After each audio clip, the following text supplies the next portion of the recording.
Hello,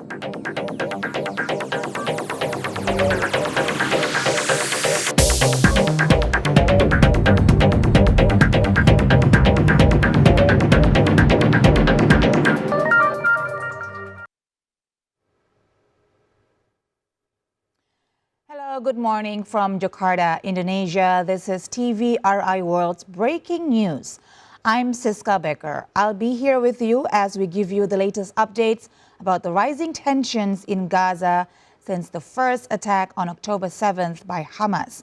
In the next hour, we'll also provide you with comprehensive updates on the situation in the region, and we also have a live report on the humanitarian aid delivery from Indonesia to help Palestinians in Gaza.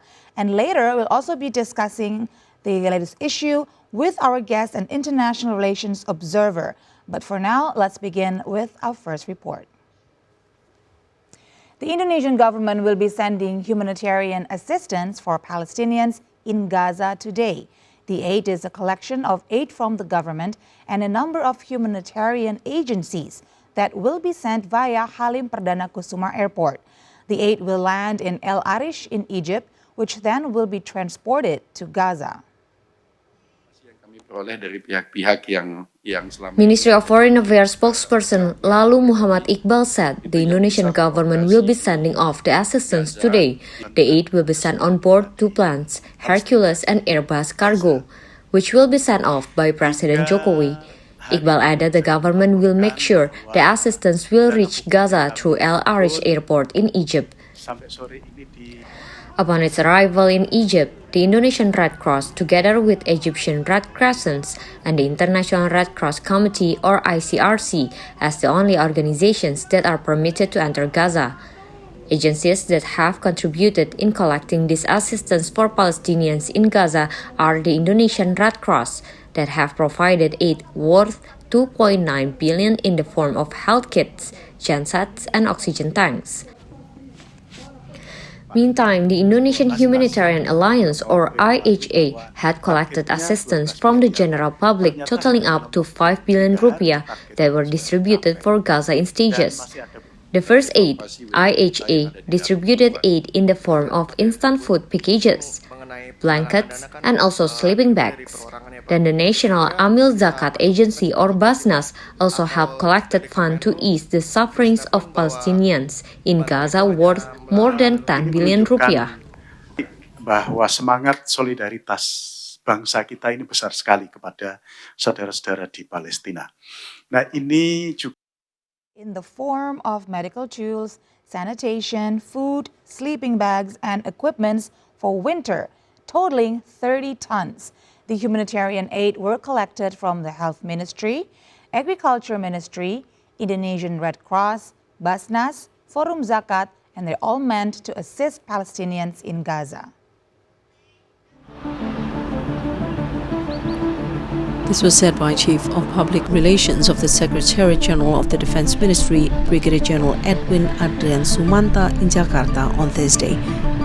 He said that the humanitarian aid will be transported on 3 planes that will depart from Halim Perdana Kusuma Air Base in Jakarta at 8:30 Saturday morning. The 30 tons of humanitarian aid will be transported via 2 C-130 Hercules planes of the TNI Navy, which will also be carrying a total of 42 air crews and 2 TNI officers of the Defense Ministry that will be acting as liaison officers. Meantime, the National Police had also prepared one chartered Boeing 737 Garuda Indonesia plane to transport the aid from Indonesia to Palestinians in Gaza. The humanitarian assistance will take the route from Halim in Jakarta to Aceh, Yangon, New Delhi's India, Abu Dhabi, Jeddah, then end in El Arish, Egypt. Meantime, the Defense Ministry helped in collecting the assistance bound for Gaza, accommodate distribution needs, including accommodate the need for TNI Navy's Hercules. President Joko Widodo will be sending off the humanitarian assistance bound for Gaza. The aid is set to arrive in Egypt on Monday.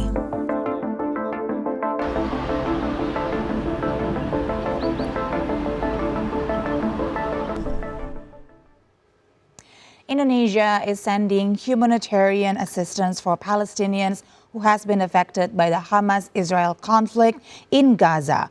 President Joko Widodo officially has released the humanitarian assistance at the Halim Perdana Kusuma Airport in East Jakarta.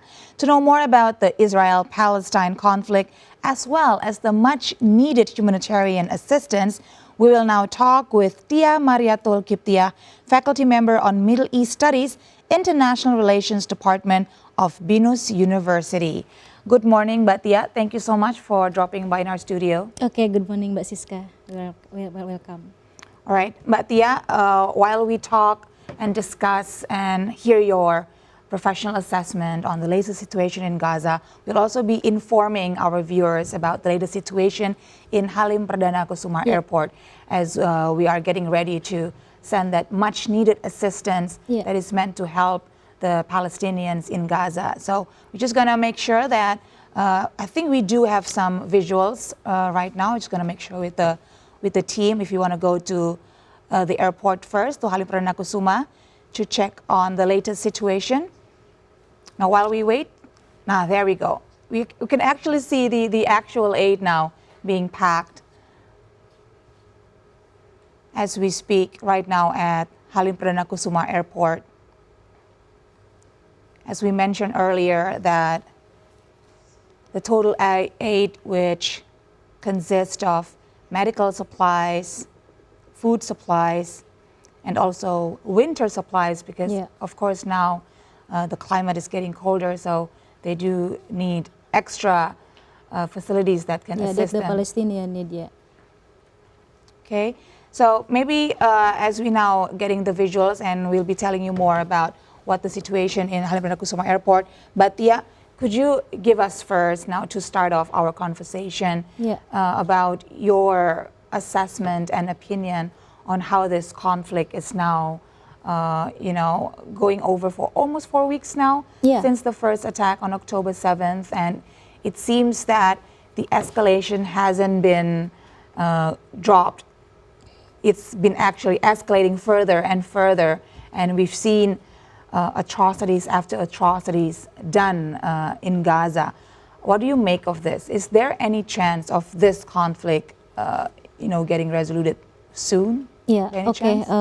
Before we explain about this conflict, ceasefire or not, maybe first we appreciate to the Indonesian government because still commit and consist to the standing beside the Palestine. And as far we know, in 2019, Indonesia as a member non-permanent in the UN Security Council, and the program of the Indonesian government #1 is the Free Palestine, and then continue to the economic cooperations, and then gender issues, and then the environment and climate change. But for the Indonesian government, the Free Palestine is the priority.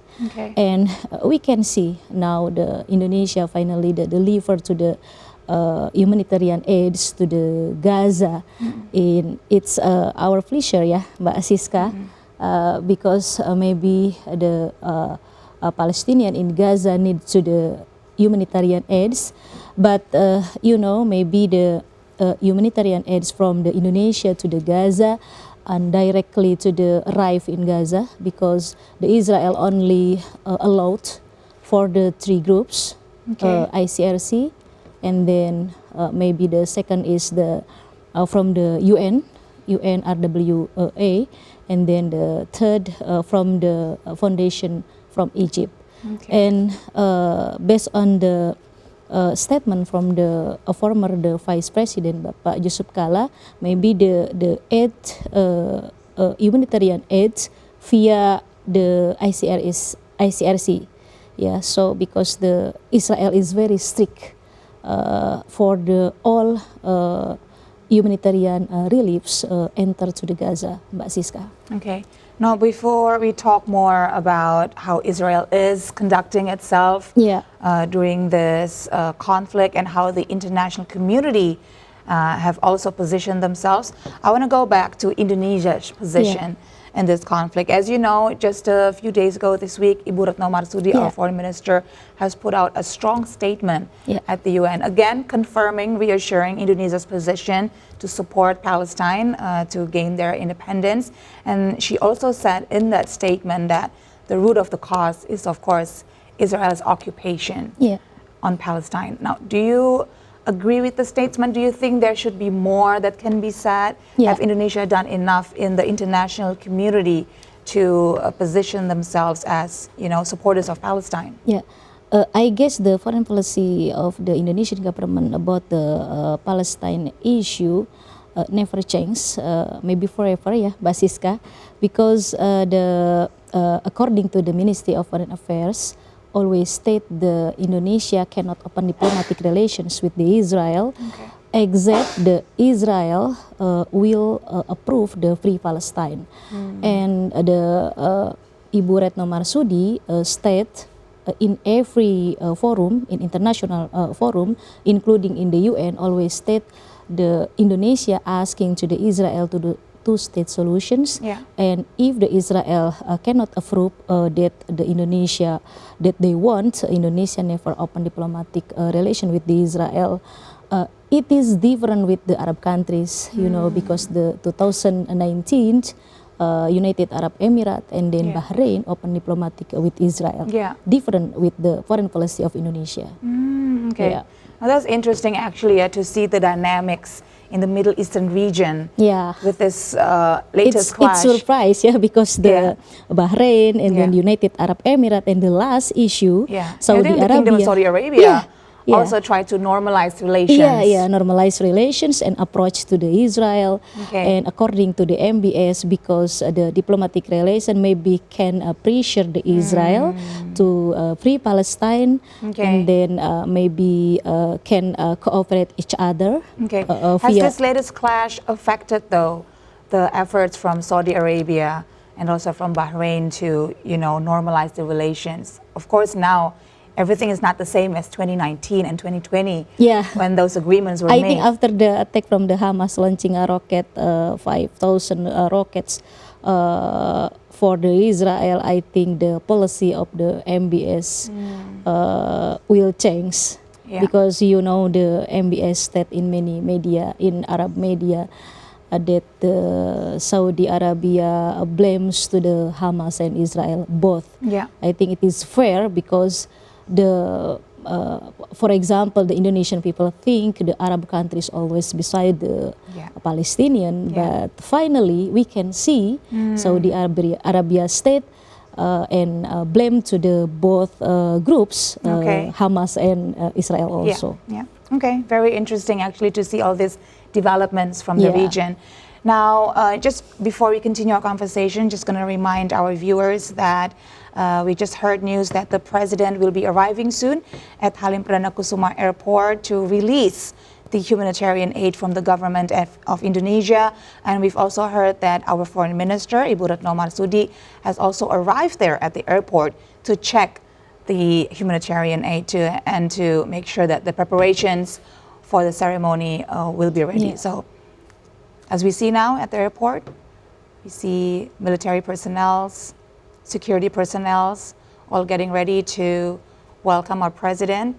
How many planes maybe to bring the humanitarian aid? I think we're going to hear that update as well from the official statement, hopefully made by the president himself.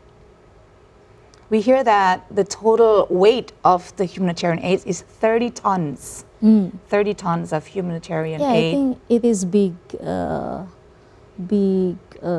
humanitarian aids, maybe including the foods. Food, medical supplies, winter clothing, and it is a joint effort by Ministry of Health, Ministry of Agriculture.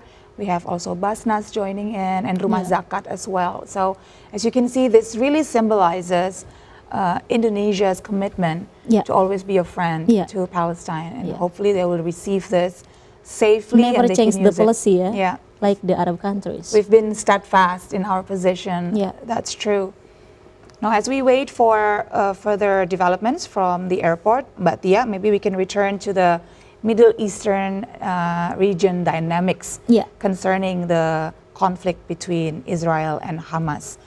Now, as we know, Egypt and Qatar has also Yeah. been taking a very active role Yeah. in mediating Yeah. and helping in humanitarian causes. What do you make of this? Yeah, I think we have divide two groups in global politics. Okay. For example, who is behind the Israel and then who is behind the Hamas. And it is very important because if during the many countries behind the Israel and behind the Hamas Okay. never back the support to both countries, I think the conflict never end. Mbak Siska. So as far we know, U.S. always support U.S. and its allies always support to the Israel.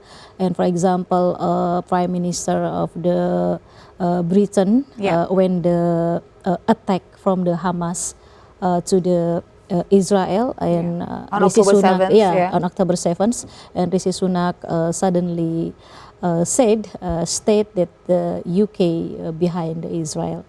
And then the other side, Iran, for example, via the Hezbollah in Lebanon, support to the Hamas, and then Qatar also. And then I can mention with the China, for example, and Russia, because Israel cannot detect the technology of the Hamas. Usually Israel always detect the rocket if the Hamas launching to the the rocket. That was one of the main questions. For the on that 7th day. October. How did they miss it? Right? Yeah, maybe the technology maybe not from the U.S. technology. Okay. Weapons from not from the U.S. but maybe the technology related to the other countries, especially the Russia and the China. But in international perspective, I cannot mention without the evidence, and we cannot mention about the conspiration of the theory in IR perspective, Mbak Siska. Yeah, of course. There's a lot of conspiracy theories floating around internet right now.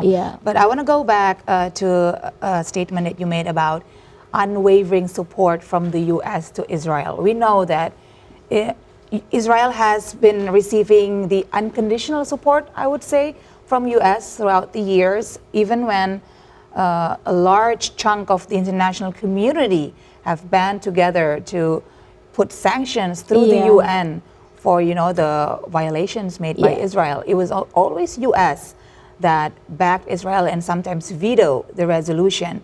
Now, in the past few days, though, we've been hearing some softened statements from President Biden and Vice President Kamala Harris. We've been hearing about how the U.S. is also committed to helping Palestinians, that they deserve dignity, they deserve respect as well. What do you think of this, Mbak Tia? This is very interesting development. I think, Mbak Siska, not only from the statement from the Kamala Harris, Biden also, and then Rishi Sunak also, and Macron also from the France. First, they state the is very hard statement for the Hamas and directly state the all countries from European countries and America behind the Israel because the Hamas is terrorists. But step by step, the Biden and then Kamala Harris and then Rishi Sunak decreased the hard statement for the Hamas. Maybe because the pressure from the public, Mbak Siska. From their own people, actually. We are seeing a lot of big demonstrations happening in big cities in the U.S., in New York, in Chicago. And these are in many countries in Europe. In Europe as well. So it's the pressure from their own people and then also pressure from the international community. Could you also say that maybe social media has a role in this latest development of people actually stepping up, going out in public, saying that in this case, Palestine needs to be supported in their right to gain independence and dignity, because now people can get news from everywhere very easily. They don't have to get just from one source, which is sometimes curated, to serve a message. I What do you agree, think? Mbak Siska. This is the digital era, I think this is the liberalism based on the IR perspective, not realism era, because the public control the state and the public opinions influence to the policy of the state. So be careful if the leader of the state declare something because the public opinion cannot controlled by the government. So finally, the many leaders in the world decrease hard statement about the Gaza, and we can see how to the European countries and then the America, not only from Muslim, I think, non-Muslim also agree and with the Gaza and beside the Gaza, and then criticize to the policy of Netanyahu administrations. Yeah, that's true. People have always been very critical about Netanyahu's actions, who's always been very aggressive, I might say, and people are now able to differentiate actually between the Jewish communities, the Jewish people, and Netanyahu's government, and they also realize that actually in Israel itself, there are communities and people who are opposed to Netanyahu's actions. Right, Batia? Yeah, I think the knowledge of people in the world, for example, in Europe and in America, changed the mindset, their mindset. But how in Indonesia? Indonesia always think this conflict between the Jewish and Muslim. But I think this is about the territory, about the colonialism, about the humanity. So have to clear about this conflict, and like me as an academic have to deliver knowledge to the public. It is the conflict not related to the religion conflict, because the Jews disagree with the Netanyahu's policy. Yes, that's very true. The statement is very important to convey to the public, as you said, because many people do see it as a religious conflict between two religions, opposing religions. But many people don't realize that even in Israel, there are many religions, not just Jewish communities, and the same goes with Palestine. There are other religions that coexist together, not just Muslims. There are also Christians. The oldest Christian community in the world actually reside in Palestine, in Bethlehem, right? And there's also even Jewish people living in Palestine. Many people don't realize this. Maybe you can enlighten us a little bit, shed more light on the dynamics of the population in Palestine. I think if you visit the Jerusalem, for example, I cannot difference this is the Israel area or Palestine area, because I think integration, between the Palestine and Israeli. I visited to the Al-Aqsa Mosque to the prayer, and then buy something from the a store from the Palestinian, and then buy juice from the store from the Jewish. Unlike the neighbor, so the peaceful. So they can actually in the coexist Jerusalem. peacefully. This is only the under the Netanyahu administrations and the Hamas, because Netanyahu wants to only one state. State from Jewish state, and then the Hamas wants to only one state, is the Palestinian state. It's difficult, it's complicated to how to solve the problem. So Basiska. that's why it's been so hard to arrive on an agreement from both parties, because they are both adamant in their positions. All right. Now, as we still wait for the arrival of our President Joko Widodo, you mentioned earlier that it's important for people to have context on why this conflict is ongoing. I think through our lifetime, maybe, but we've always lived with news about conflict after conflict, clashes after clashes between Palestine and Israel. When we were younger, it was Israel versus the PLO. Now it's Israel versus Hamas. Now, maybe to educate everyone listening who's only been learning about this situation for the past few months, maybe you can take us back in time, Batia. Now, when we talk about the start of this conflict, would you say what is the trigger moment to make it so complicated, as you say? Was it in 1948? Was it in 1968? Or was it, as some people say, it dated back even thousands of years ago? Yeah, actually, in domestic politics in Palestine, in internal, divided many parties. For example, Okay. maybe. I'm sorry, Mbak Tia, we're just going to show. We have the ambassador of Palestine standing with the general chief of the police of Indonesia, Okay. Ambassador Zuhair. We also have the Minister of Health, Yeah. Bapak Gunadi Sadikin there, because a lot of the aid came from his Where ministry. is Pak Presiden, Mbak Siska? We are still waiting. I think he's arriving soon. Now that we see, the welcoming committee Yeah. standing by, should be a sign that the president and his entourage is arriving soon there at Halim Perdana Kusuma Airport. So together they can maybe release the assistance. plane arrive in airport, Egypt airport. Yeah. Yudo Margono is also present, as you can see now. So again, this truly shows how committed the whole government of Indonesia with, the top leaders from police and military, health ministry, and I think this picture shows to the world Yeah. how Indonesia commit to the policy. yeah, that's true. Okay, now let's go back to our conversation. We are just getting a history lesson from you, Mbak Tia. Yeah. What would you say if you can put a pin on one specific moment in time when it became too complicated like we're seeing right now? When do you think that time is? Because in domestic politics in Palestine, there is many parties like the Hamas and then Fatah. Okay. Fatah prefer choose to the diplomacy strategy, and Hamas prefer choose to the how to the fight to the Israel. Yeah. It's different strategy. Okay. And the other side, how to the many countries doing the proxy war in this area. It's very complicated. Okay. I think if the America and its ally don't support to the Israel, Yeah. and then beside, for example, the Iran and then Qatar don't Okay. support to the Hamas, I think this conflict will end. Okay. And sitting together in the UN, and then maybe the Hamas also invite from the UN to create agreement. All right. And then I disagree actually, Mbak Siska, if Okay. the conflict end in the ceasefire.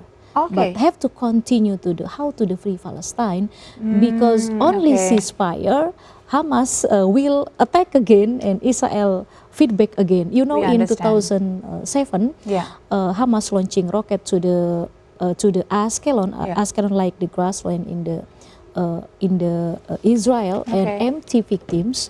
And finally, the feedback from the Israel, around 1,100 people from the Palestine was killed. Okay. It is not balanced, Yeah. I think. And now the people from the Israel was killed until maybe 1,000. Yeah. What happened? 1,400. Yeah. What happened? The feedback from the Israel, empty victims. Israel was killed, the Palestinian, Yeah. and now they victims from the Israel until the 1,000 Yeah. people was killed. It's What gonna happened? be Until a never-ending Gaza. cycle, a vicious cycle. Gaza will destroy until finished by the Israel. Okay. Yeah, we've seen this before, actually, a clash, and then negotiations, Yeah. and then ceasefire, and then go back to one when there's a trigger or something that both parties feel that they are, receiving injustice, so they need to retaliate, right? And we've seen throughout history as well that the international community have tried actually to put both parties in the negotiation table. Yeah. I mean, we've seen the Camp David Accord, Yeah. the Oslo Accords, but as you Always see now, failed, yeah. always failed. What is the main issue? What is the main problem? And is it possible anyway in the near future that these differences because be- the content of the peace agreement, is about the territory and the Yeah. border, and then many areas Yes. include to the Israeli areas and then include to the Palestine. And Israel disagree with the territory based on the UN, based on the Oslo Agreement, and then Hamas also. Yeah. So it's difficult how to divide many areas. For example, maybe based on the map, MBS, for example, approach through Israel, and Netanyahu answer approach from the MBS, and we can open again map based on the 1948. I'm happy when I'm listening the statement, Mbak Siska.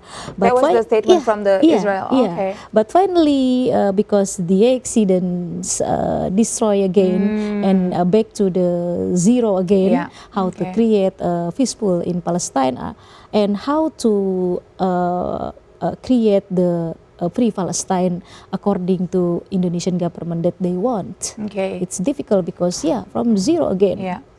So what you're saying, what Hamas has done on October 7th eventually will only hurt the efforts of the international community who've always want to actually make Palestine a free state in their own rights. But we have also seen the UN trying to assist, to both parties having an agreement. But do you think the UN mechanism is still relevant and effective in pursuing these efforts? Because as we mentioned before, there is a slew of super powerful countries that have the power of the veto, and doesn't matter what the UN resolution is, they just can swoop in and use that veto power, and any kind of resolutions or maybe sanctions especially they want to impose on Israel, not going to happen. So what do you think of UN's role in this conflict, Batia? Mbak Siska, hopeless with the UN policy, because as far we know, many conflict, many cases in the world, UN only silence, like the lion without the power, So UN only focus on delivery, humanitarian aid, humanitarian reliefs, and then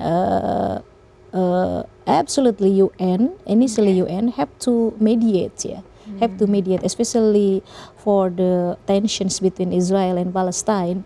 And actually the UN cannot solve the problem, because behind the UN, for example, the biggest donator for the UN, for the refugee from Palestine, number one is the America, and the second from the European countries. UNRWA, the donator from the America. But the other side, America support to the Israel, and the policy funding for the Palestinian refugee in the world from the America. It is reality, and the Indonesian people have to see about this. So the UN maybe for the next hopefully can mediate between the countries, between the Hamas and Fatah sitting together, and then many parties in Palestine and Israel, how to create a peace, especially how to create a free Palestine and establish a two-state solution as a neighbor between the Palestine and Israel. Like Malaysia and Indonesia in one region. Yes, of course. Now we've heard about the two-state solutions since forever. Since as long as we can remember, it's always been put forward by many organizations, many world leaders as a solution. But as we've seen till now, it hasn't been, the ideal solution, because both parties want different things, basically, right? But just to go back quickly to present time, but we know that the situation is really dire right now in the Gaza Strip, as we've seen the Israel military pummeled Gaza into the ground, and we actually can see that there is a very strong violations on human rights, on war violations happening against the Palestinian civilians, including women and children. We saw hospitals being attacked. We saw refugee camps being attacked. Now, this is clear violations, but how do you think this will play out in the international community negotiations table? Will this finally hurt Israel's position? Will this finally make US and the European countries realize of how not even the playing field actually is for Israel and Palestine. Yeah, for the last news, friends protest to the Israel. Yeah. Why Israel attack to the maybe like the institution humanity for institution for humanity. Yeah. So Israel, I think, attack all sectors. Yeah, not only Hamas, I think, including the civilian in Gaza, hospital, women and children's. Because maybe emotions, because of the attack on October 7th. the attack October 7th. Okay, yeah, but when we see those atrocities, you know, the impact of it, as all wars, it's always the civilians that suffer the most. And now we see that how bad that they need help, medical assistance, hospitals are down. Yeah. A lot of doctors and nurses were killed during the airstrikes. Yeah. A lot of medical assistants were obliterated. So how do you think this will affect the international community's response in helping Palestine? Do you think they will finally step up? In IR perspective, divided two groups, state actors and non-state actors. State actor is the state like the America, and then European countries, UK, and then Germany and others. And non-state is the from the international organizations or public. And I think in this era, digital era, the social media is very important how to change the global politic map, including the Palestine and Israeli conflict, Mbak Siska. Right. So if we depend on the state, state actors like the America and then Qatar, Iran, and others related to this conflict, I think it's hard. So the solutions have to change, have to a new strategy to the free Palestine, and disagree with the colonialism in this area with the power of the public, with the instrument of social media. You know, in IR, we can see about the diplomacy digital and then diplomacy and others. I think it is instrument, the good instrument, how to influence the policy of the state, including the policy of the Netanyahu administrations, I think. Okay, so hopefully the power of the people in this digital era can play an important role in finally finding some justice for the Palestinians as they're struggling to, even survive at this moment, right? Now, we have some data that said that Israel is actually spending an insane amount of money for this conflict. It's about $246 million a day. So it's very expensive, So do you think maybe this will be a factor for them to pull back and finally realizing that not only costly, but this will not help them in the long term? What do you think, Batia? Mbak Siska, I'm not sure because of the budget Israel will down, because mostly the milliarder from Jewish spread in the world, including in America. Why America always especially support? In the US, Why America always support to the Israel? Because I think related to domestic politics in America and how to face the election in there, and then the many businessmen influence to the domestic politics from the Jewish businessmen in America.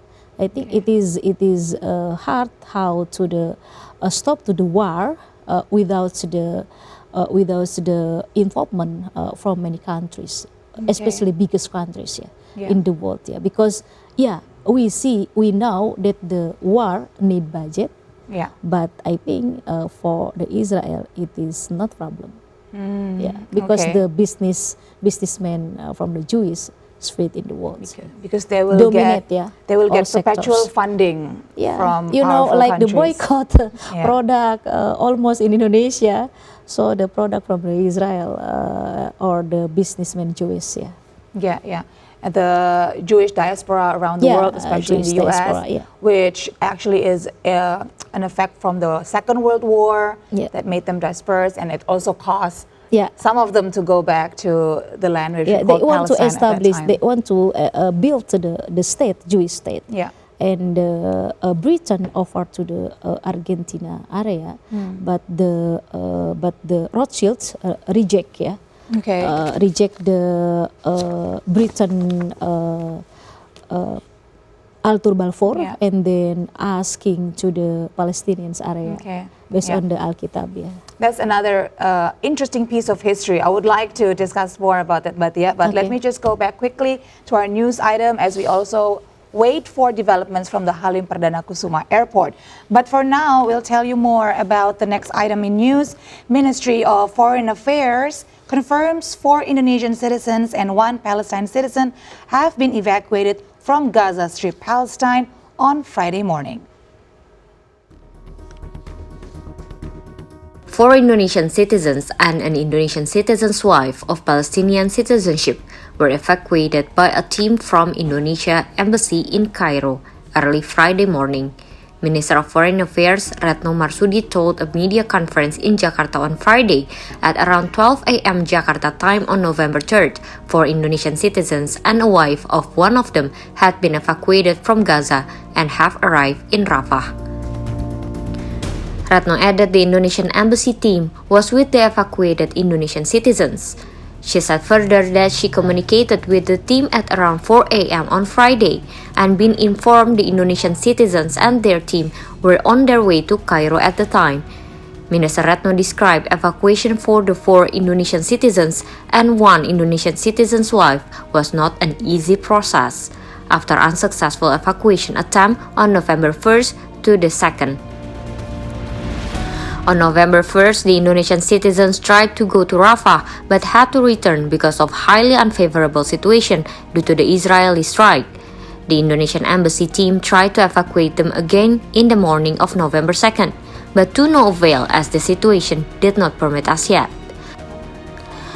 The Foreign Ministry noted there were 10 Indonesian citizens living in the Gaza Strip.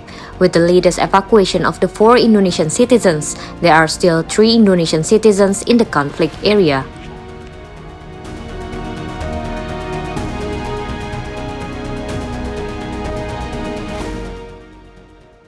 The Foreign Affairs Ministry has started its plan to evacuate Indonesians from the Gaza Strip following the escalation of the latest Israel-Hamas conflict. However, 3 Indonesian Medical Emergency Rescue Committee or MERCY volunteers has opted to refuse evacuation. Foreign Affairs Ministry's Director of Protection for Indonesian Citizens and Institutions, Yuda Nugraha, said in a press statement on Wednesday that the 3 Mercy volunteers decided to stay at the Indonesian hospital in Gaza to provide humanitarian services. Yuda says the Indonesian government shows respect to their decision. The 3 Mercy volunteers are identified as Farid Zanzabil Al-Ayubi, Reza Aldila Kurniawan, and Fikri Rafiul Haq. Yuda says the communication between the government and the 3 volunteers in North Gaza previously stopped in abrupt. However, this week, the government had been able to reconnect with the volunteers. The ministry spokesperson, Lalu Muhammad Iqbal, says, aside from the 3 volunteers, the government previously lost its communication with several Indonesian citizens in the conflicted area due to Israeli military's decision to cut off internet connections. Still watching TVRI World breaking news as we will cover the send-off of the humanitarian aid from Indonesian government to Gaza to help the Palestinians affected by the latest clash between Israel and Hamas. We now head back to the Perdana Kusuma Halim Airport. We see that President Joko Widodo has finally arrived. He's there inspecting the aid to see that everything is in good condition and ready to be shipped away.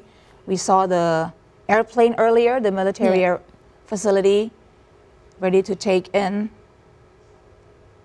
Now we hear that there's going also to be a group of journalists that will go along and report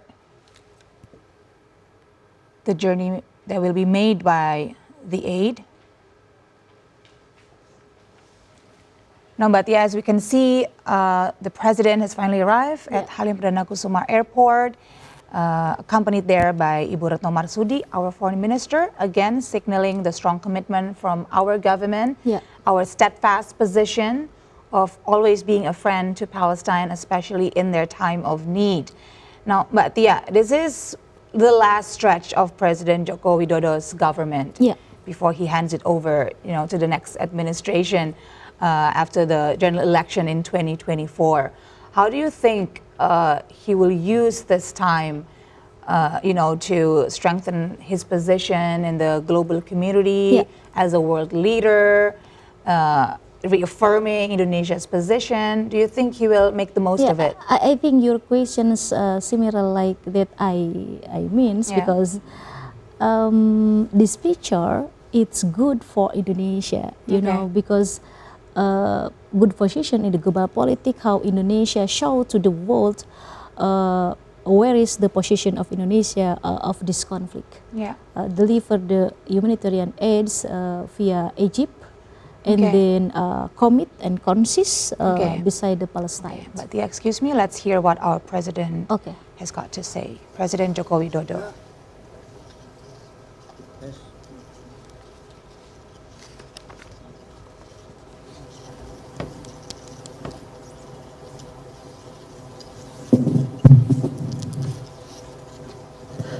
Assalamualaikum warahmatullahi wabarakatuh. Yang saya hormati Yang Mulia Duta Besar Palestina Bapak Juhair Al-Sun, yang saya hormati para Menteri Kabinet Indonesia Maju, para donatur, baik dari lembaga swadaya masyarakat, dari Badan Amal Kemanusiaan, dan dari Badan Usaha. Bapak Ibu undangan yang berbahagia. Alhamdulillah pada pagi hari ini bantuan Indonesia untuk rakyat Palestina akan segera diberangkatkan menuju ke Bandara akan diteruskan dan disalurkan ke Gaza. Ini adalah bantuan tahap dibawa menggunakan 3 pesawat dan berisi 51,5 ton bantuan berupa bahan makanan, alat medis, selimut, tenda, dan barang-barang logistik lainnya yang telah disesuaikan dengan kebutuhan yang ada di Gaza. Dan untuk bantuan selanjutnya juga sedang dalam proses dipersiapkan. Bantuan ini bukan dari pemerintah, namun juga dari masyarakat, dari dunia usaha yang disalurkan melalui berbagai lembaga kemanusiaan. Ada yang dari Basnas, dari IHA, dari PMI, dari Kita Bisa, dan juga dari pemerintah, TNI dan Polri, yang selanjutnya kita harapkan akan semakin banyak bantuan-bantuan dari masyarakat dan dunia usaha. Ini merupakan wujud solidaritas Indonesia, wujud kepedulian bangsa Indonesia terhadap kemanusiaan. Karena tragedi kemanusiaan yang ada di Gaza tidak dapat diterima dan harus sesegera mungkin dihentikan. Kembali bahwa Indonesia akan terus bersama perjuangan.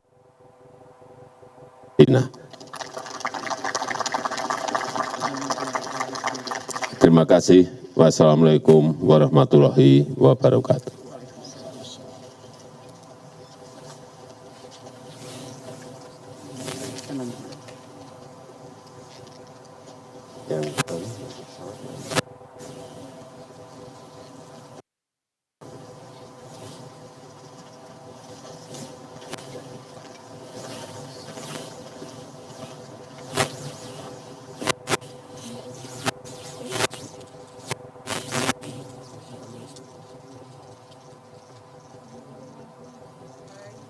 the official statement from our government delivered by President Joko Widodo as we're about to release the aid that will be sent to Gaza to help Palestinians. Now, in his speech just now, we received some insights about the aid. It's not actually 30 tons as we earlier reported. It increased, 51.5 tons of aid that consists of food, medical supplies, blankets, tents, and other essentials.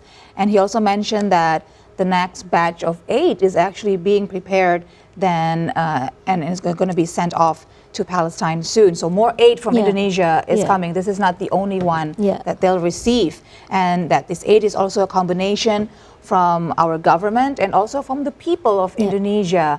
You know, Basnas is involved in this package. TNI Polri is also involved. Kita Bisa, even he mentioned earlier. That's a good note of signaling that, you know, this is the whole country, not just the government, but even the people are showing their commitment to help Palestine. And he also underlined that this aid is the realization of Indonesia's commitment on their position on the Palestine issue. And at the end of the speech, he says that all violence in the region must end. What do you think of the statement made by a president? Short statement, Mbak Rizka. But I think the statement from the President Jokowi good for the Indonesia's position in the global politics, the first, and the second, good position for the domestic politics.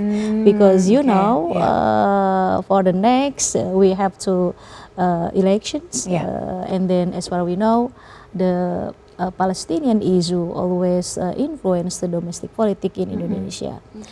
And for example, in Gus Dur era, because maybe the involved to the Simon Peres organizations, finally the public of Indonesia not support to the Gus Dur, and then the career of the politics of the President Gus Dur is down.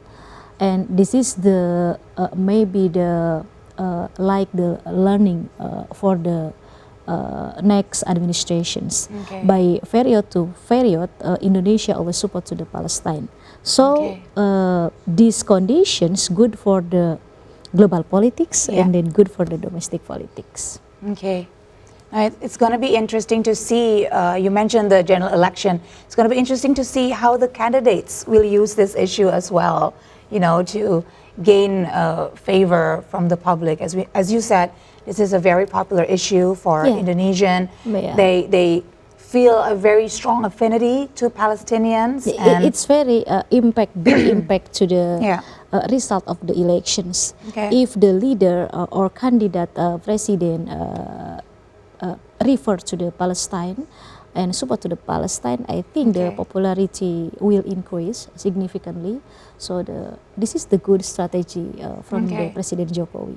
How to show to the world and to show to the domestic politics, to show the public, Indonesian public here. How committed we are actually, and not just by saying it, but actually showing it with sending of the humanitarian aid. Now that President Joko Widodo is there, he was also accompanied by the Minister of Defense, Prabowo Subianto. Because we are using the military facilities. Only silence, but I think the big impact to the voters. I know. It's going to be interesting to see also how each candidate's team will use it, right? To their advantage. Now, he also mentioned that it is not a statement by the government, but also the people of Indonesia. And he mentioned in detail where the aid is coming from, the institutions. Why do you think he made that details in the speech? Maybe President Jokowi want to show not only from the state, from the government, but Indonesian people support to the Palestine. This is the evidence. How to the main institutions and in very detail mentioned one by one from the Kata Data, Basnas and others. But maybe Mbak Siska, I have a suggestion for the Indonesian public. Please take care and careful with the institutions. based on the like the want to deliver the humanitarian aid to the Palestine, to the Gaza, because for the last case maybe one institutions involved to the corruption case, when the audit from the auditor. Unfortunately. So the Indonesian people, if you want to deliver the humanitarian reliefs to the Gaza, maybe please check and recheck. This is the true and good institutions, like the Basnas, maybe Kita Bisa, like the President Jokowi mentions, and others. To be more selective and making sure that the organization that you're using to deliver your help to Palestine is actually certified. Because and can be trusted. many institutions open the donations for Gaza. That's true. So I think we are still looking at the president checking the Hercules aircraft that will carry the relief aid. Now, speaking about humanitarian assistance, Batia, I'm sorry, Indonesia is among countries that have frequently sent such assistance to any conflict zones across the globe, including, of course, Palestine. Now, how do you see Indonesia's active participation in helping to alleviate the suffering of people impacted by conflicts so far? There's a lot of instances, not just Palestine, although now we're seeing Indonesia taking a very active role. I think for the conflict cases, Indonesia only focus on the Palestine and Israeli conflict. I don't know why. Excuse me, Batia, I think we're going to put more audio so we can hear what the president is saying.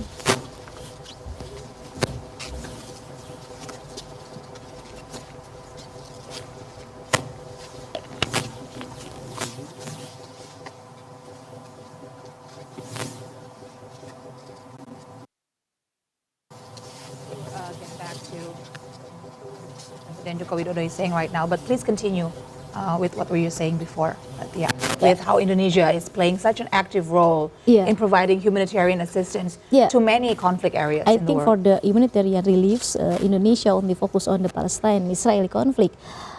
We can see how the role of the Indonesia in the Yemen, for example, and then how the role of Indonesia in the Myanmar case, and Uyghur.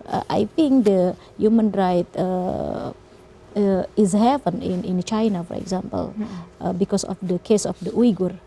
And how about the Myanmar case with the Rohingya case, and then the Yemen case, where is the rebel was killed with the Saudi Arabia and its allies, for example. So Indonesia only state about the peaceful, but not involved directly like the how to Indonesia support to the Palestine, like the member non-permanent member in UN security. Ibu Retno Marsudi always standing beside the Palestine and determine the Palestine issue, Free Palestine number one in the program. So it is maybe the Palestine is always priority for the Indonesia, and we don't know the reason. What is the reason why Indonesia for the conflict, especially for the Palestine and Israeli conflict, always a priority, different with the other conflicts in the world, like Yemen, Syria. Where is Indonesia? That's a very interesting note, actually. Now, but to go back to the current condition, the current state of the Gaza Strip. Now, this conflict, it is so disastrous, after all the atrocities that's been done. It has not only been causing logistical problems, obviously, for Gaza and Palestinians, but also their places of living has actually been flattened to the ground, and it will certainly need a long time, a lot of joint efforts to rebuild those flattened residents. The global communities need to get together and step up to help them, but do you think that will happen at least anytime soon? For the recovery after the conflict. I think based on the case of the Syria, China invests to rebuild and recovery in many areas in Syria.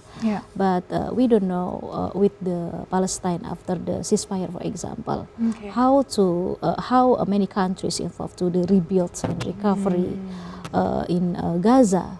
because I think the behind of the Hamas only Iran maybe, and then Qatar. I don't know with the Russia and China. Okay. China will invest to the Gaza. I'm not sure. And Iran now the economic condition is not good because the under sanction of the US. Mbak Siska. Okay.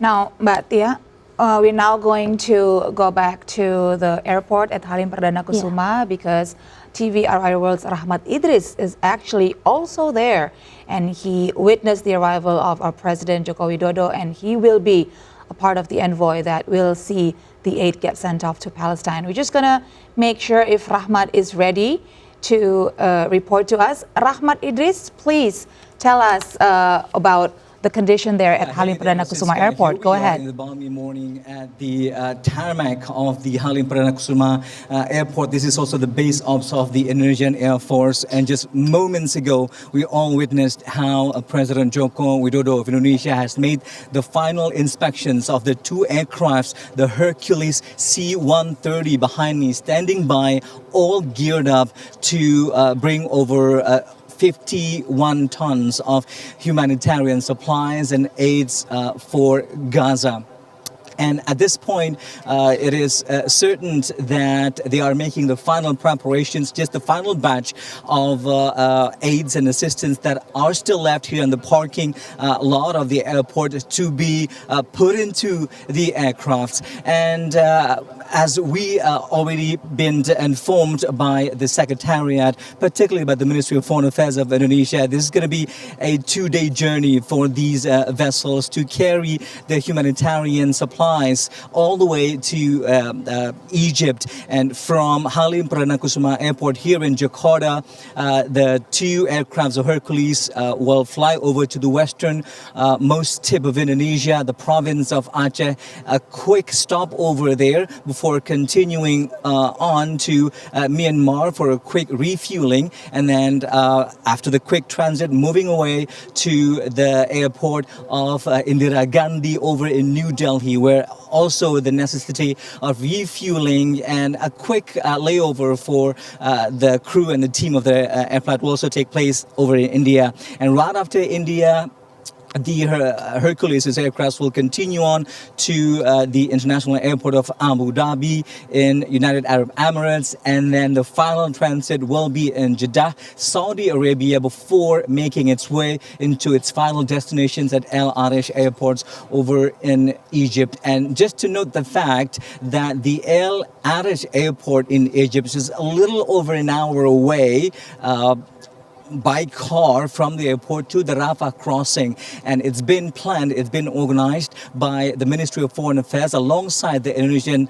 military force, and also media, including me, who will be tagging along this journey, and will bring you all the comprehensive reports from Jakarta all the way to Egypt. And according to plans, after the 2-day journey here from Jakarta on Monday, the 6th of November 2023 at 6 a.m. local time, that is Egypt time, these vessels will arrive in Egypt. And that is around 5 a.m. Indonesian time, Western Indonesian times.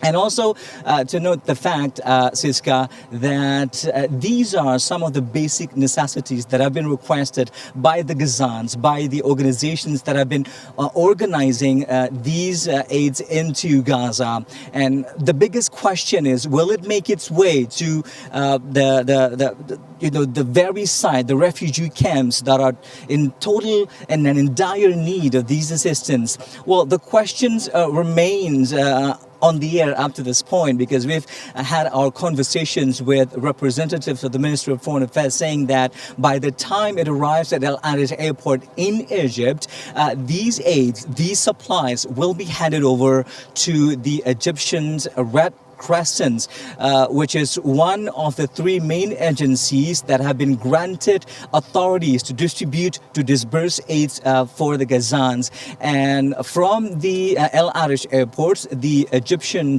Red Crescents will bring them over to the Rafah crossing, as I said, a little over an hour away from the airport. And that's where the handover will take place from the Egyptian Red Crescent to the other 2 agencies that have been granted authorities to distribute. One is UNRWA, or the United Nations Refugees and Work Agencies for Palestine's refugees Near East, and the other one is the ICRC, or the International Red Cross, the International Committee of Red Cross, and these two organizations will further disperse these aids to the refugee camps in Gaza. We've just seen some news that currently Minister Retno Marsudi is giving some statements to the media just on the other part of this tarmac. We'll try and bring you over to her side a little later. In the meantime, one of the most important things that President Jokowi said, that this is echoing the solidarity of the Indonesian people towards the Palestinian, because this is indeed something that have been collected, that have been congregated by different organizations from the PMI, or the Red Cross of Indonesia, and also from Basnas, and that is the National Agency of Zakat in Indonesia, collecting some of the basic necessities, some sleeping bags and sanitation equipments, and basic necessities for mothers and children, and more importantly, equipments for the upcoming winter that these refugees will be in dire need of. And another thing to note is that the fact that the two most important things that the Gazans are actually in need right now are fuel, and especially for the hospitals that are running out of gas, running out of power generator, fuel, and also oxygen tanks. But these two things are not allowed by the Israelis to be brought into Gaza, just for the precautions that these two items are potential for the Hamas to be turned into weapons. And thus, these two things have been eliminated from the list of aids that we can bring in into the Gaza, even though our Minister Retno Marsudi has made initial conversations with the Ministry of Foreign Affairs of Palestine back in New York when she was there, and that was one of the two things that were requested by the Palestinians through the Ministry of Foreign Affairs. In the meantime, we're here in Jakarta, and we will be witnessing the takeover of these Hercules Siska, for lack of a better word. And upon arrival in Egypt, our crew from TVRI will bring you the latest on the handover from the Indonesian government to the Egyptian Red Crescent. Hopefully, the second scenario of being able to witness the handover at the Rafah crossing will be realistic, but at this point in time, the ministry said it is still unrealistic. But we can, at this time, we can all have our fingers crossed. And that concludes our reports from the tarmac of the Halim Perdana Kusuma Airport here in Jakarta. Siska, back to you in the studio. Rahmat Idris right there on the tarmac of Halim Perdana Kusuma Airport. Thank you, Rahmat, for giving us plenty of data and information about the journey of that aid. He gave us all the flight itinerary, and of course, safe travels, Rahmat, as you will tag along with the envoy all the way to Egypt, where then the aid will be transferred to help the Palestinians. All the best for you, Rahmat. Now, Mbak Tia, from what Rahmat has shared with us, he again showed us that, with this aid from Indonesia, using 2 Hercules C-130, and carrying 51 tons of aid from Indonesia. It'll do some stopovers to make sure that the journey is safe. And then they're going to make their way all the way until Egypt. And then take a car ride for 1 hour to the Rafah crossing. And there cannot enter to the Gaza directly via ICRC. They cannot. And we've been hearing news about actually how Israel has been blocking some deliveries of aids, like it's really hard for Palestinians to get humanitarian assistance because of this. And this is one of the reasons probably why President Biden and Vice President Kamala Harris, as we mentioned earlier, has been softening their statements. Maybe it's also a sign of their pressure for Israel to make sure that during this conflict they still put aside the differences to make sure that the civilians in Palestine get the help they need. Now, what do you think, Mbak Tia, of how Israel is being so aggressive in this conflict that even humanitarian aid is being blocked by them? Because I think it is related to the scare of the Israel, because the Israel for the last and October 7 cannot detect the attack from the Hamas. Yeah. Usually, always detection is very good. How to Hamas launching, for example, many rockets to the Israel, and the result is empty victims because only to the grassland, for example, and not to the people areas. But for the October 7, finally the people from the Israel was killed by the Hamas attack. So the Israel, it's very careful to detect. They are now very paranoid. Yeah, paranoid, I think. And only 3 groups, Mbak Siska, allowed enter to the Gaza. For example, from the UN, and then from the ICRC, and then the last from the foundation from the Egypt. Yes, I think Red Crescent was mentioned earlier by Rahmat. Now, but as we also have discussed earlier, that Egypt is playing a very active role in trying to help Palestine, especially in humanitarian assistance, as well as Qatar has also been really active in the negotiations part to make sure that evacuations, the ceasefire, for example, and also for ceasefire. Now, do you think the help of Egypt and Qatar will prove to be pivotal in finally realizing what needs to be done to achieve peace, at least for now, Mbak Tia? You know, based on the map, Rafa. Excuse me, Mbak Tia, please hold your comments. We're going to go to Halim Perdana Kusuma Airport, I think. There's been some developments. Just going to make sure that we have the visuals. I think we're going to see the plane is taking off. And we're also going to probably get a chance to do a live interview with the ambassador of Palestine. Halim Perdana Kusuma Airport, no longer at the tarmac, but we're here at the main building of Halim Perdana.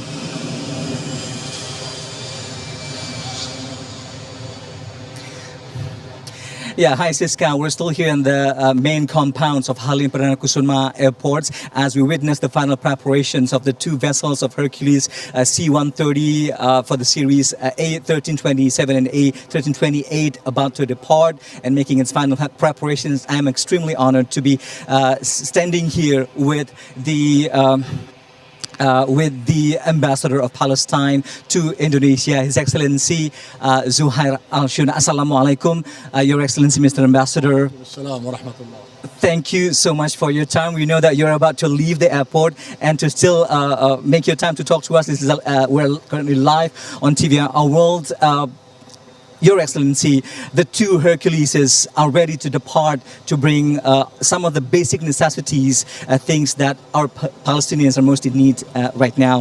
What do you have in mind for Indonesians' participations and stands for the Palestinians? Once again, my brother, and honestly saying that we are proud of your country. We are proud of His Excellency Joko Widodo and his policy and his decision and diplomacy. The same side. Indonesia is always behind Palestine, and they will remain till independent, till Jerusalem will be free, till Palestine will be free. This is the statement of His Excellency Joko Widodo. And what I can say that whatever support getting from your country, from your people daily, is more enough for Palestine. We know that everybody is working with us till we reach for independence. This is the policy of Indonesia. And we are full of thanks for all kind of assistance and helps and support for Palestine. Mr. Ambassador, the outpouring of love and support and prayers, if I may say, for our brothers and sisters Palestinians have been seen across the nations. And just tomorrow, we're going to see one of the biggest crowds taking to the street to express their support for Palestinians. What do you have to say about this? I'm proud, as I mentioned that. You know, Indonesia is doing the same feelings and the same objectives we are trying to do. We are fighting for freedom and they are fighting with us for that purpose. So whatever activities, demonstration against USA policy, against Israel's aggression, it's completely welcome by us. And always we are sharing all activities done by your people and your governments. From your conversations, Mr. Ambassador, with your fellow Palestinians over in Gaza, what are some of the most important necessities that they require at the moment? Because we know that it is fuel and oxygen tanks, but it is not allowed by the Israelis. In Gaza now, due to this attack and the aggression and the crimes, genocide, Holocaust, a new Holocaust by Israel's military and politician officials. So no life on the ground. All things is needed. Hospitals, many has been damaged. No fueling for hospitals, for ambulance cars. No water, no medical aids. So everything is needed for our community, for our people to save themselves. Especially no schools. Onorwa building have been even destroyed. Even schools that have been turned into refugee camps have been bombed away. Also mosques have been completely demolished. Mr. Ambassador, just last night, the latest developments over in Gaza is that the Israeli soldiers have completely surrounded Gaza, meaning that there has been analysis that they will go into the next step of the aggressions. What more have you heard about this, and how do we keep casualties, civilian casualties, to the minimum? Our people are civilians there. What they can do, they are not arms to save themselves. We are trying, our president trying through international community, through neighboring countries, from OIC countries, UN Council, to stop this aggression. This is the only way we are searching for. So, to prevent our people with this aggression and attacks, who believe in that? What we have to do? We don't have, military, we don't have arm in Gaza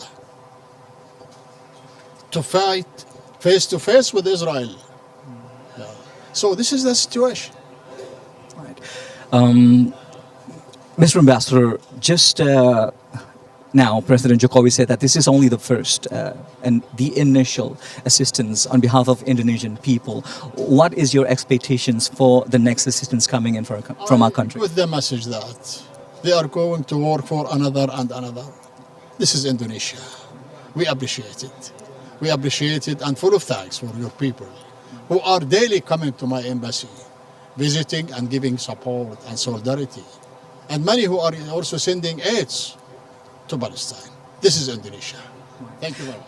Thank you very much, Mr. Ambassador Zuhair Al-Shuns, who we had the opportunity to speak with him to get his insights on how he perceived the latest act of Indonesian people, our government, and different organizations coming together to help out our brothers and sisters in Gaza. In the meantime, we'll bring it over back to you in studio, Siska. Right. Thank you again, Rahmat Idris, for that insightful interview with Ambassador Zuhair Al-Shun, the ambassador of Palestine to Indonesia. But yeah, I think we learned a lot from that short interview Rahmat did with the ambassador. Of course, he expressed his appreciation for the help from Indonesia. Very thankful. His heart is warmed. But we also hear some sombering facts about the latest situation there in Gaza. And as you know, even before this, Ambassador Zuhair Al-Shun has put out some strong statements concerning about the situation in there and also the community response. We're going to talk about that, about the ambassador's statement. There's some strong statement I want to discuss with you. But for now, we're going to take a short break. Don't go anywhere. Our breaking news in TV RI World will return shortly.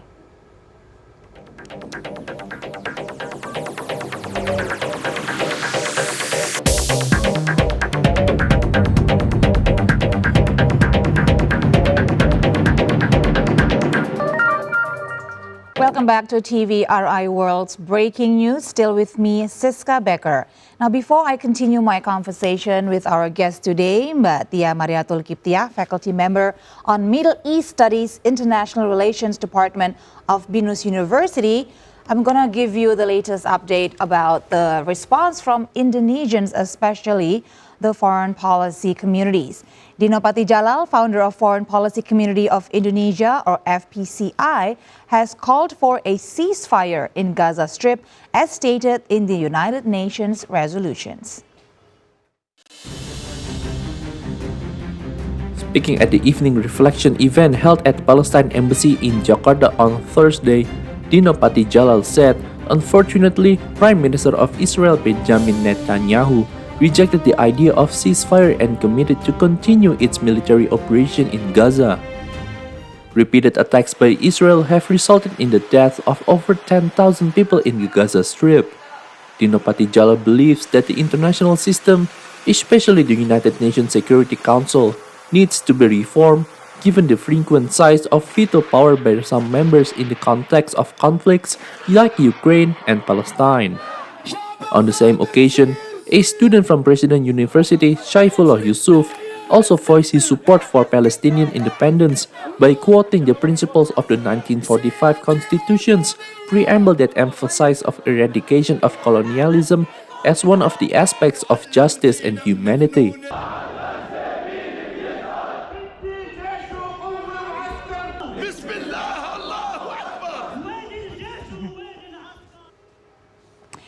Palestinian ambassador to Indonesia, Zuhair Al-Shun, has urged the international community to isolate and impose economic sanctions on Israel. Speaking in the Night of Reflection event held by Foreign Policy Community of Indonesia, or FPCI, at the Palestinian Embassy in Jakarta Thursday evening, Ambassador Zuhair Al-Shun said that Israel has not only ignored international demands and all peace initiatives, but also violated the international law. He also said that the international community that has tried to broker peace between Israel and Palestine should also comply with international regulations and laws. On the same occasion, a Palestinian citizen, Mia Abed-Rabo Shrepnek, shared her father's exile story from Palestine in 1967. Mia's father faced a challenging situation and was trapped in a choice between leaving his country or dealing with the threat of death by Israel army. Mia's father's decision made him separated from all of his family members when Mia was only 16. This became an unforgettable experience in Mia's life. Ambassador Zuhair Al-Shun's statement and Mia Abed-Rabo Shrepnek's story should become a reminder of a long-lasting conflict in Palestine and efforts in finding peaceful solutions.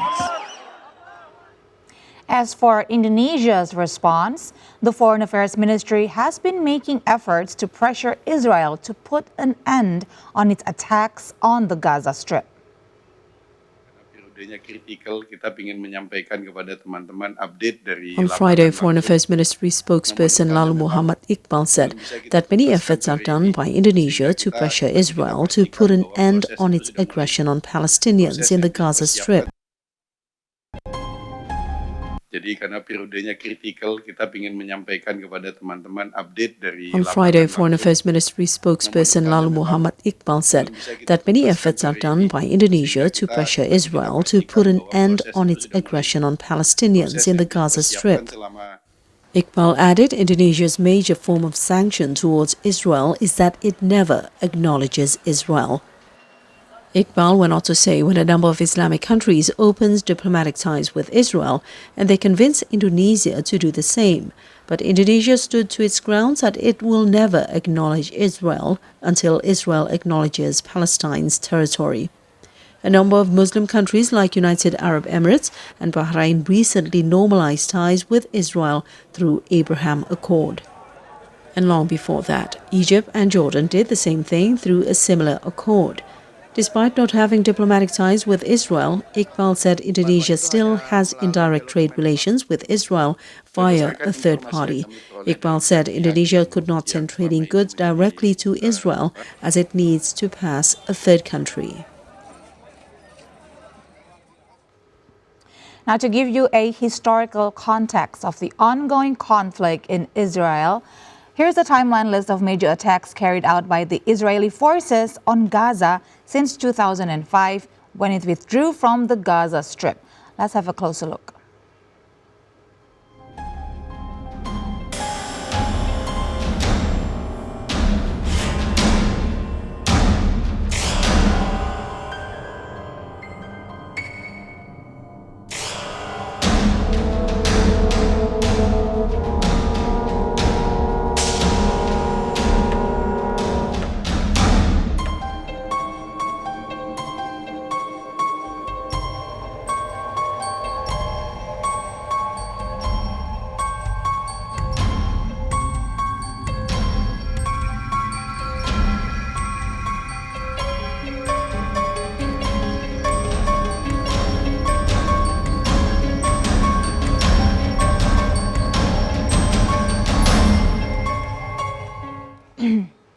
It's been 4 weeks after the October 7th assault by Hamas-led Palestinian militants and subsequent retaliatory strikes by the Israeli military forces, and there is no sign that the violent conflict will end soon. The longer the conflict is, the suffering will be endured by both warring parties. That immediate ceasefire and commitment to bring the conflict back to the table is key to resolve it.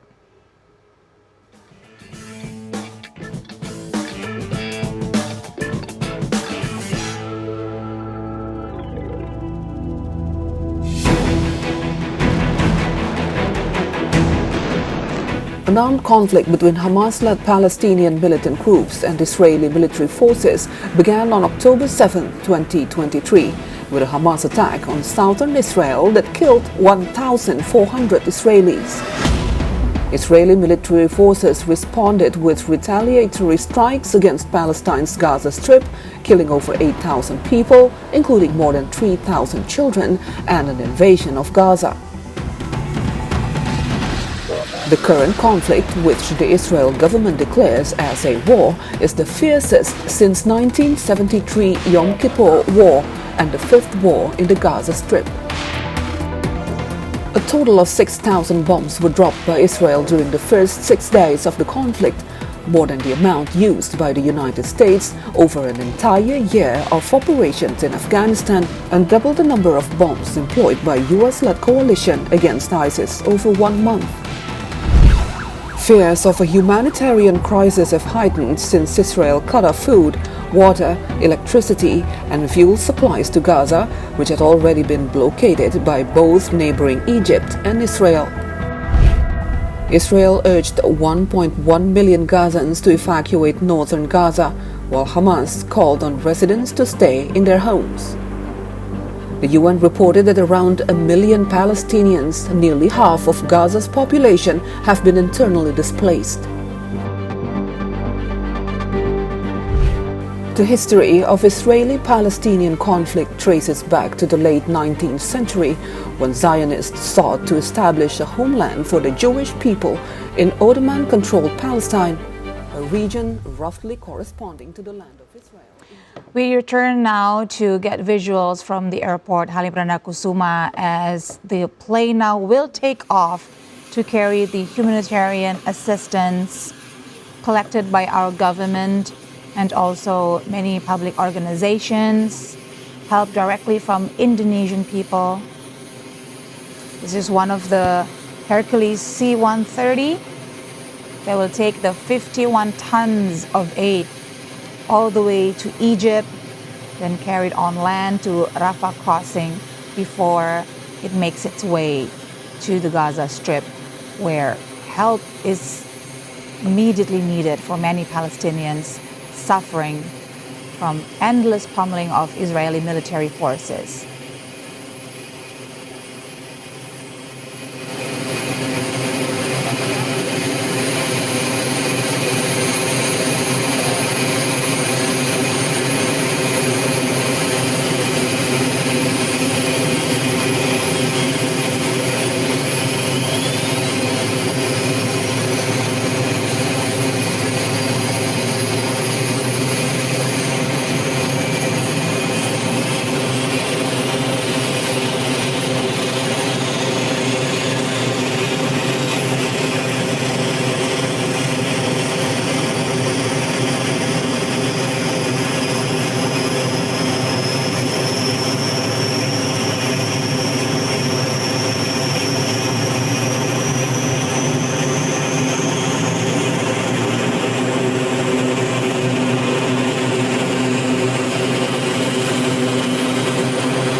there at Halim Perdana Kusuma Airport.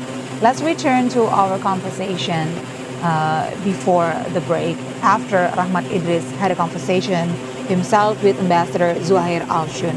I mentioned that he put out some strong statements a few days ago when he mentioned that although the Palestinians have repeatedly tried to reach out to the UN, and although the UN has actually responded with the UN resolution, but that was completely ignored by Israel as they reject the idea of ceasefire, of any negotiations, and they continue with their aggressive military operation. Including the economic sanction, Yes, and he also said that there should be economic sanctions.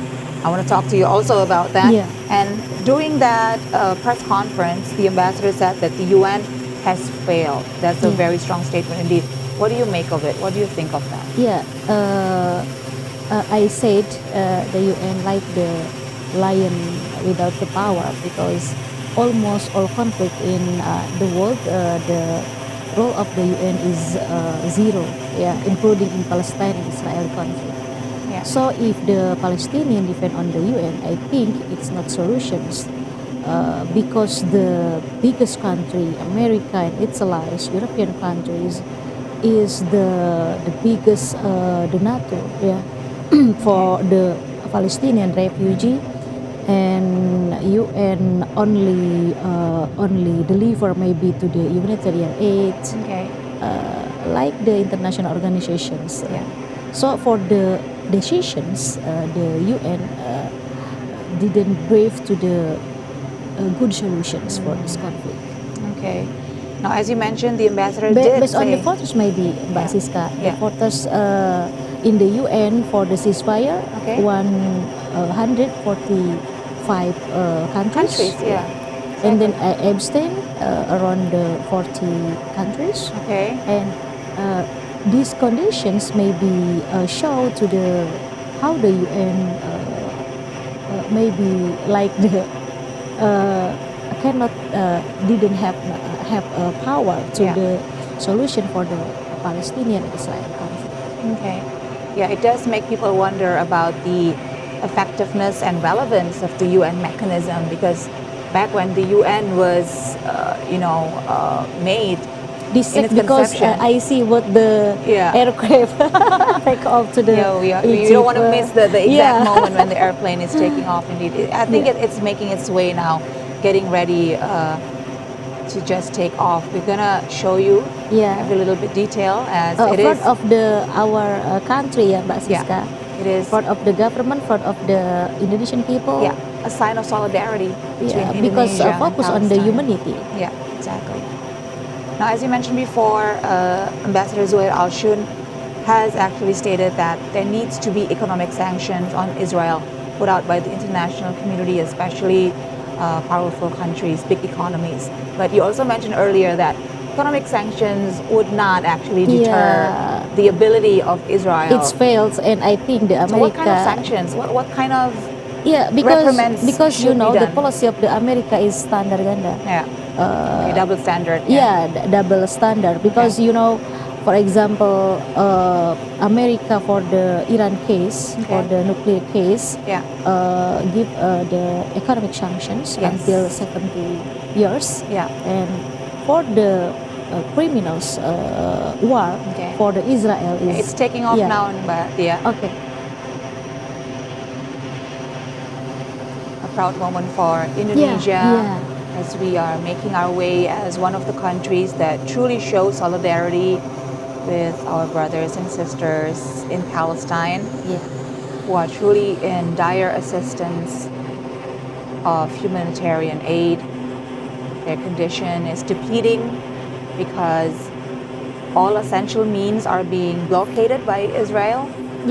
Water, electricity. Maybe faster than the Arab countries deliver to the humanitarian aid to the Gaza. That's a very interesting thing to say, Madia. And sadly, it is true, actually. We haven't seen strong support from the Middle Eastern countries. Some have stepped up, as we mentioned earlier. Egypt and Qatar is playing a more active role, especially in the humanitarian side, delivering aid and making sure that the evacuation process. Because I think the Rafah is the core border coast between the Gaza and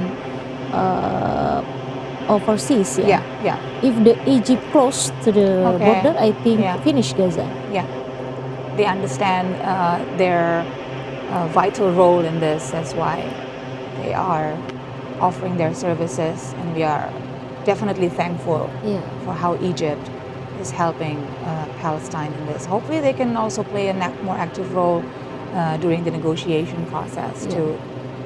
Because it is diplomatic relations, you know, between the Egypt and Israel. Yeah, there's also been like some interesting dynamics between Israel and Egypt throughout the years. We've seen definite ups and downs. But what do you think is the relationship now between Israel and its neighboring Egypt? I think good relations. After the Camp David and the Sinai occupations by the Israel, and Egypt out from the Arab League finally. And then now I think the Egypt and Israel have a good relations and bilateral relations, including the trading and then the investment and others. Indonesia also, but the underground, you know, based on the data in many ministries in Indonesia. Because our official position is, of course, to acknowledge Palestine resistance. Now, the ambassador, during his conversation with Rahmat Idris earlier, also said a strong statement about how Israel is conducting themselves during this conflict. He said that although Israel has experienced Holocaust, as we know, during the Second World War, but now Israel is practicing Holocaust of their own.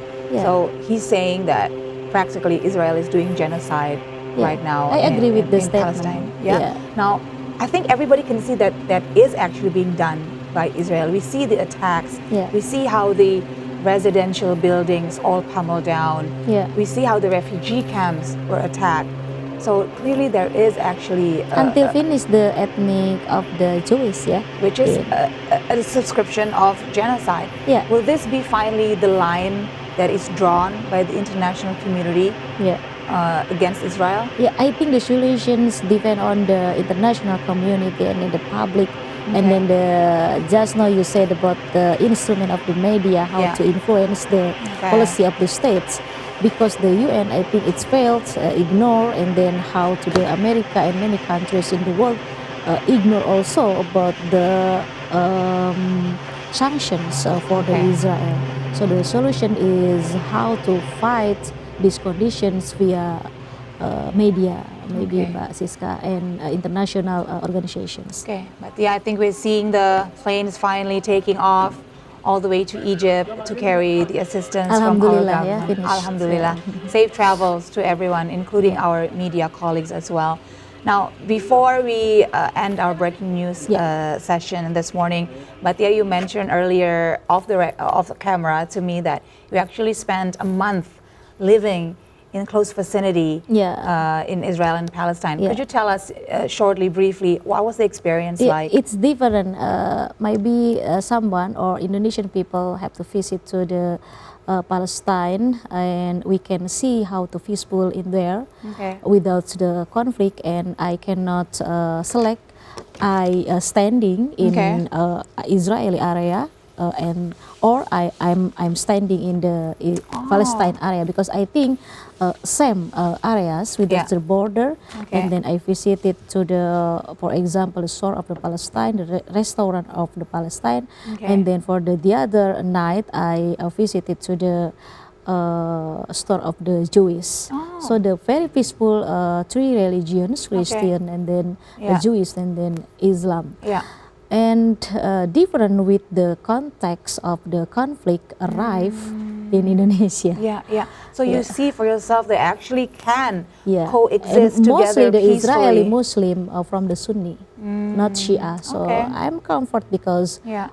mosque and then the ideology like Yeah. similar like in Indonesia. Okay. So the in Israel, in Palestine, there is no like the haram halal is Yeah. very pay attention. Yeah, they also do kosher. Not worried about this. Okay. So maybe So there's the actually a lot of peaceful- similarities. Yeah, right, the between peaceful the cultures. in Palestine and Israel never deliver, never publish and arrive in Indonesia.